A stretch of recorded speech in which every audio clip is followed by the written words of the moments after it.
Strategy Easter tournament, and I'm here with our champion, Brandon. Hello. And he's running Demigra. What? Yes.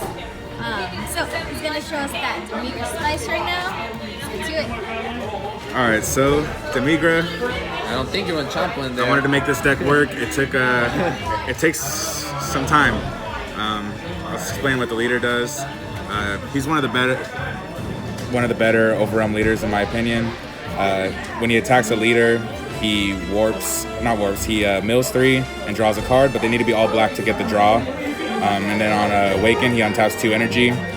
Really helpful things for what he can do on his backside.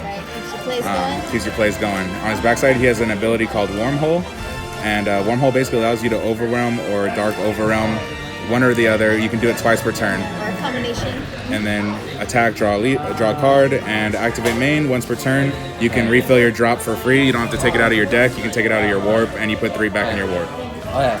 And then, so the promo really helped make this deck what it can do. But I'll go into some of the other basic cards first. I run 4 Power Burst. It's the best negate for black, at least for Overrealm. I know Skillless has some pretty good negates, but this one's good for Overrealm. You get some of your 1-drops back for combo power. This one's the best for Skillless too, so it's just seeing a lot of play right now. Okay, makes sense. And then these are my super combos. You can get this live turn 2, pretty much guaranteed. Sometimes you have to maybe combo a little extra out of your hand to get 5 in the drop by turn 2.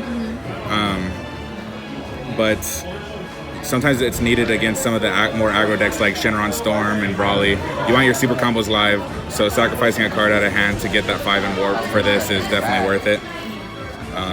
Next, I run 4 Dark Power Black Massan. Self-Awakening, it hurts Wish leaders. I had it at 3, I upped it to 4 just because I needed to see it more against the current format. Did you use it in like all your games today? Every game, it's soft play. If you don't use it for the niche things like Self-Awakening and stopping Wish, it's also a decent attacker at some points in the game for the 15 when you take a life. Next. You definitely need to Self-Awaken for like against Ultra. Yeah, there's a lot of decks out there right now that are wanting to stall, and this deck definitely hurts when you can't overwhelm your twice per turn. I run 2 Cronoa, 2 Kami, and 1 Toki Toki. At first I didn't have the Toki Toki in here, but then when I realized, at first I just run 3 Cronoa, but the new AOD Dende does damage, so I wanted to see this, and anything that swarms the board. AOD Dende was the main reason I teched in this card. And Toki Toki just made these basically 3 copies of each card. So it's nice to have consistent silver bullets at your disposal. Did you need the Cronoa at all today? No Cronoa today. It's still the draw is something else. That's sometimes. I like the draw. It's also some of my cards cost 4 Overrealm. So what I'll do turn 1 is I'll play Cronoa for the draw. I'll swing with leader. Combo this. You get the mill 3, and then you combo this also to make it 15, and then you have 4. You have 4 in. Just like that. You have 4 in drop. So efficiency is definitely what I aim for. Next support card is 3 Gravy and Demigra Thrall. This card can. It helps with things like the Power Burst negate, and your super combos.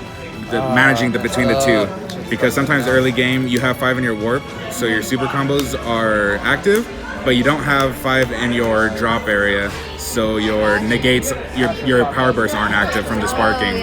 So a lot of this deck is balancing, and this card definitely helps balance between the 2. So maybe I'll have 5 in warp, so I'll use all my super combos when I'm trying to survive, and then when I have negates but I'm tapped out, then I'll use this as combo, and I'll get my negates turned on. Next, this card's a little heavy, but this deck gets really hurt by Cold Bloodlust, and there are a few decks out there running it. And 2, when you run a mill leader, seeing 2, sometimes just I wasn't seeing it enough, and like for HOM Victory Strike, you definitely want to try to stop them as soon as possible.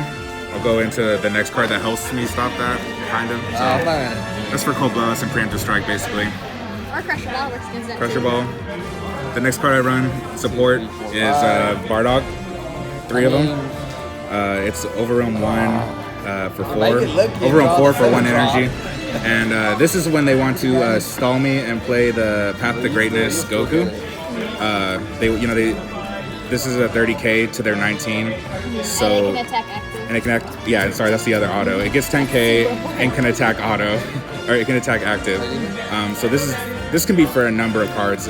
Anything that has barrier that they want to just sit until they get all their pieces. Thought you were safe? Yeah.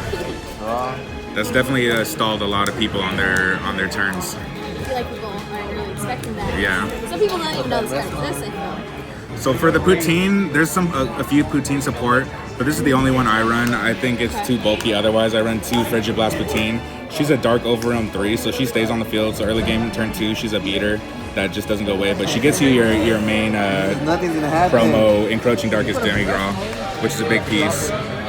Sometimes you just don't see it, the Demigra, so having this is like having extra copies of the card. Speaking of Encroaching Darkness Demigra, those bad boys, this is definitely an awesome card. It has so much utility. And is this the promo that came with the special pack? The power booster, the sealed set 4 power booster. Let's take a look at. So it's an Overwhelm 4, permanent all Demigra that costs 7. You can Xeno Evolve into them for 3. Xeno Evolve, basically you can swing with this in rest mode. Xeno Evolve, this goes to your warp, you play the card you're evolving into your hand, and it comes in active mode. And it doesn't disappear at the end of the turn. And it doesn't disappear because it's with Xeno Evolve, yeah, correct. I've been on the receiving end of that combo a lot of times. Very helpful against aggro decks is the secondary effect, which is your opponent can't attack with 10k battle cards. Is it 10 or less? Original 10 or less, so 10k or less. So this is definitely one of my main strats against Super Shenron Storm. Turn 2, they want to, overload you with Bulmas, recycle Bulmas, attack you with more. This turns it off, so it gives me at least 1 more turn. Most times in this game, you just need 1 more turn. and this is he's good. Also, against, like Gogeta, red blue, also red blue Hirudegarn, I like it too. Yeah, Gogeta. Anything that can spam 10k is a lot. Next is what it can evolve to. There's no other 7-drop Demigras right now. So this is, I run 4 of these, for the promo, for the 7-drop. He's pretty cool. He can warp any battle card when he comes into play, and he can also take a 4 or less black battle card. If you play it with this, you can only play black battle cards for the rest of your turn if you use this. If you just play this on its own, it can bring any color, but with this you can only bring black. But in Demigra, it doesn't matter, you're running all black cards anyways for the draw. So some favorite cards that I like to bring out with this, there's a lot that can help. If I'm getting stalled, I'll I'll see if there's the Self-Awakening, this one. That's the one card I bring out. You can take 2 life and warp a card, or you can take 1 life, it's up to. I run 3 of those. And then the other card I run that you use this to bring out is Deadly Defender. Right now I'm running 2. These are things that you play ratios with. I had this up at 3. I brought it down to 2 because you can mill it, you can combo it from your hand to get it in your warp. He's helpful. So again, he's a negate that gets to attack. So you attack for 20k, next turn they have to attack it if they want to do damage to your leader. That's one of my favorite ones to bring out if they're trying to do something cheeky. Another good card that you can bring out is a 20k Double Striker.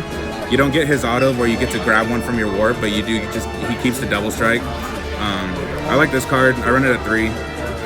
It gets any battle card from your deck that you want that's in your warp. So if you mill your ultimate, which you'll see at the end of the cards, or say for example the promo Demigra, if you're missing that but you have this, you can grab this from your warp. It's just a lot of lines of play. It's just whatever you need. There's so many tools in this deck. I mean, that's a great thing about this deck. Is like you have different options. Yeah, there's mid game. There's so many lines of play. Sometimes it's overwhelming. The next card I bring that's a kind of a support card, but also a hitter is Dimensional Banisher Fu. I went to a bunch of release tournaments. Every single release tournament I went to, the one card I got, it was this. So No way. it was just meant to be, I guess. It was. I like it. This is great against Brawly, mainly Brawly, but also I just used it against the AOD Dende to warp the SCR Boo, because they can bring him back so easy in that deck. It's ridiculous. So yeah, he's helpful for problem cards. The Gogeta, 8-drop to Gogeta. I love warping that card and seeing the look on Oh yeah, because my it can't opponent's be KO'd, but yep, but you can warp it.